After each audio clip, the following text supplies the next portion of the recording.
میرے آقا مصطفیٰ جان رحمت صلی اللہ تعالی علیہ وسلم جب بھی ماہ رمضان المبارک قریب آتا تو میرے سرکار اپنے صحابہ کو عبادت کا شوق دلانے کے لیے، اپنے صحابہ کو عبادت کا ذوق دلانے کے لیے، اپنے صحابہ کے دل میں عبادت کا جذبہ پیدا کرنے کے لیے آقا کریم رؤوف الرحیم صلی اللہ تعالی علیہ وسلم ان کے درمیان رمضان المبارک کی برکتیں بیان کرتے، رمضان شریف کی فضیلتیں بیان کرتے، رمضان المبارک کی اہمیت بیان کرتے۔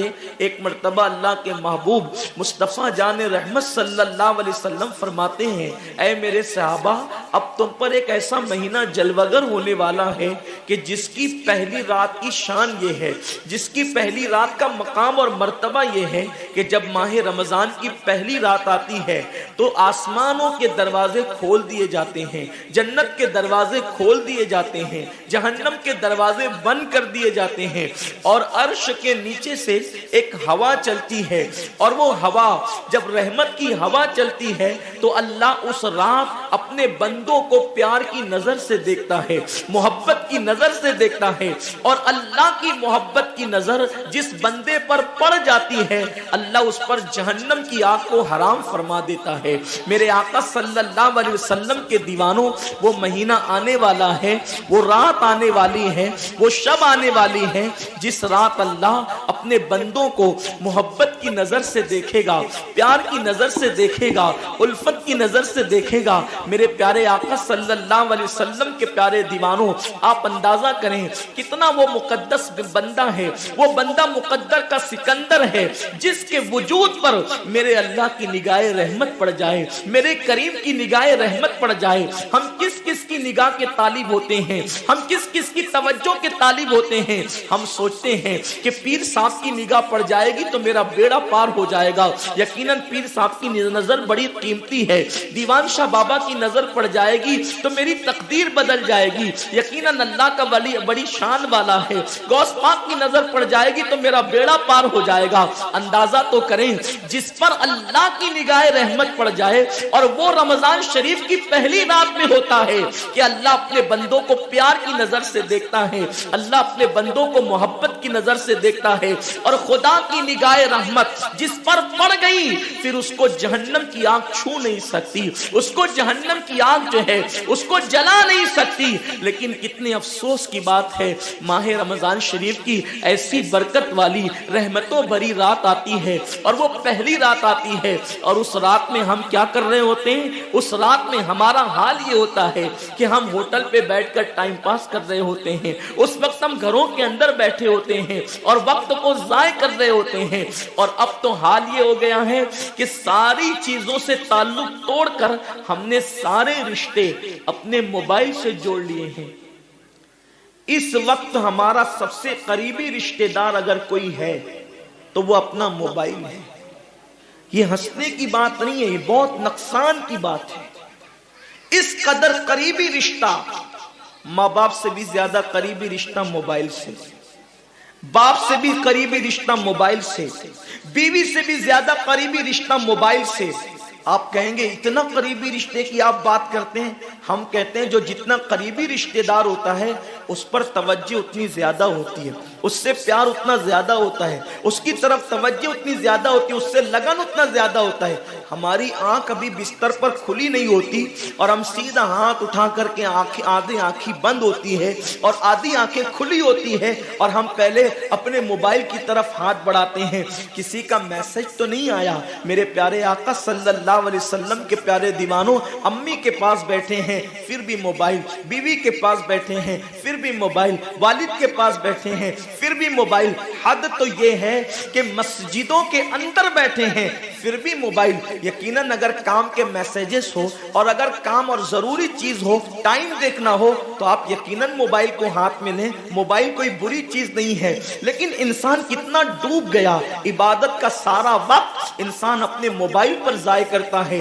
وقت کی قلت، انسان بار بار شکایت کرتا ہے، وقت کی قلت دامنگیر ہے، ٹائم میرے پاس نہیں ہے، وقت میرے پاس نہیں ہے، میں بہت بہت مصروف ہو گیا ہوں، میں بہت بزی ہو گیا ہوں، لیکن اس کو دیکھو کہ رات کے 2-2 3-3 بجے تک کے آن لائن رہتا ہے بلا ضرورت. ضرورت ہے تو کوئی بات نہیں، بلا ضرورت. میرے آقا صلی اللہ علیہ وسلم کے دیوانوں، موت کی تلوار ہمارے سروں پہ لٹک رہی ہے اور ہمیں جلد سے جلد موت کی تیاری کرنا ہے. صوفیہ فرماتے ہیں جیسے سورج غروب ہونے والا ہوتا ہے تو کسان نظر سورج پر رکھتا ہے اور جلدی جلدی کام نپٹانے کی کوشش کرتا ہے.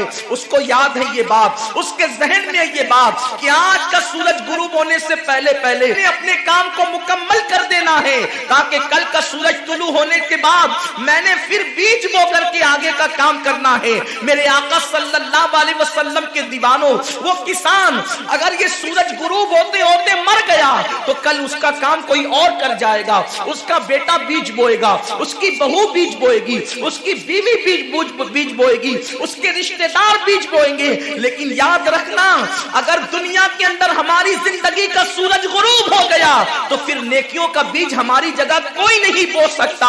اللہ رب العزت نے کبھی ماہ رمضان کی شکل میں، کبھی شب برات کی شکل میں، کبھی شب قدر کی شکل میں، کبھی اللہ اکبر ماہ شعبان کی شکل میں، کبھی لیلۃ البرات کی شکل میں، کبھی شب معراج کی شکل میں، کبھی لیلۃ الجمعہ کی شکل میں یہ حسین قیمتی لمحات ہمیں اس لیے عطا فرمائے ہیں کہ میرے بندے اگر تو گناہوں کے اندر ڈوب گیا ہے، یہ مخصوص راتیں تجھے دے رہا ہوں، مخصوص دن تجھے دے رہا ہوں، ان راتوں میں میری عبادت کر لے، ان دنوں میں میری عبادت کر کے مجھے راضی کر لے تاکہ میں تیری مغفرت کر دوں. اور پھر رمضان شریف کی تو بات ہی جدا ہے. ماہ رمضان تمام مہینوں کا سردار ہے. میرے آقا مصطفیٰ کریم رؤوف الرحیم صلی اللہ علیہ وسلم فرماتے ہیں ماہ رمضان کو سارے مہینوں پر ایسی فضیلت ہے جیسے مجھ محمد کو تمام مخلوق پر فضیلت حاصل ہے. میرے آقا فرماتے ہیں ماہ رمضان شریف میں اگر تم ایک نیکی کرتے ہو تو اللہ تمہیں 70 کا ثواب عطا کرتا ہے، اور تمہارا خلوص بڑھ جاتا ہے تو اللہ تمہیں ایک نیکی کا 1000 عطا کرتا ہے. اخلاص اور بڑھتا ہے تو اللہ ایک نیکی پر تمہیں بے حساب ثواب عطا کرتا ہے، اس کا کوئی حساب ہی نہیں ہوتا. آقا کریم رؤوف الرحیم صلی اللہ علیہ وسلم فرماتے ہیں یہ ماہ رمضان کیا ہے؟ اللہ کے محبوب مصطفیٰ کریم صلی اللہ علیہ وآلہ وسلم ماہ رمضان شریف کے روزوں کی اہمیت بیان کرتے ہوئے فرماتے ہیں کہ ماہ رمضان شریف کا ایک روزہ اگر کوئی چھوڑ دے اور پھر ساری زندگی اس کے بدلے میں روزہ رکھے تو ساری زندگی کے روزے اس ایک ماہ رمضان کے روزے کے برابر نہیں ہو سکتے. یہ ماہ رمضان شریف کے روزے کو فضیلت حاصل ہے. اور اللہ کے حبیب صلی اللہ علیہ وسلم فرماتے ہیں جو ماہ رمضان شریف میں عبادت کر کے اپنی بخشش نہیں کروا سکتا، اپنی مغفرت نہیں کروا سکتا، پھر اس کو کبھی موقع نہیں ملتا کہ وہ اپنی مغفرت کا سامان کرے. آقا کریم صلی اللہ علیہ وآلہ وسلم فرماتے ہیں کہ سال بھر تک ماہ رمضان شریف کے لیے جنت کو آراستہ کیا جاتا ہے، جنت کو سجایا جاتا ہے، جنت کو سنوارا جاتا ہے. اور آقا کریم صلی اللہ علیہ وسلم فرماتے ہیں بڑی بڑی آنکھ والی حوریں اللہ کی بارگاہ میں عرض کرتی ہے میرے کریم ہمیں ان کی دلہن بنانا جو ماہ رمضان شریف میں تیری عبادت کرتے ہیں، ہمیں ان کے نکاح میں دینا جو ماہ رمضان شریف کی راتوں کو جگ کر کے تجھے منانے کی کوشش کرتے ہیں. آقا کریم صلی اللہ علیہ وسلم فرماتے ہیں اگر کوئی بندہ ماہ رمضان میں زنا سے بچے، شراب سے بچے، جھوٹ سے بچے، کسی کو تہمت لگانے سے بچے اور ماہ رمضان شریف کا احترام کرتے ہوئے گناہوں سے بچے تو اللہ تبارک و تعالی ہر رات کے بدلے، رمضان شریف کی ہر رات کے بدلے 100 حوروں کے ساتھ اس کا نکاح فرمائے گا. یعنی 30 راتیں ہیں تو 100 حوروں کے ساتھ اس کا نکاح ہوگا. اور آقا کریم صلی اللہ علیہ وسلم فرماتے ہیں ماہ رمضان شریف کا احترام جو کرے اور احترام ماہ رمضان میں جو لغویات اور خرافات کو ترک کر دے، جو گناہوں کو چھوڑ دے،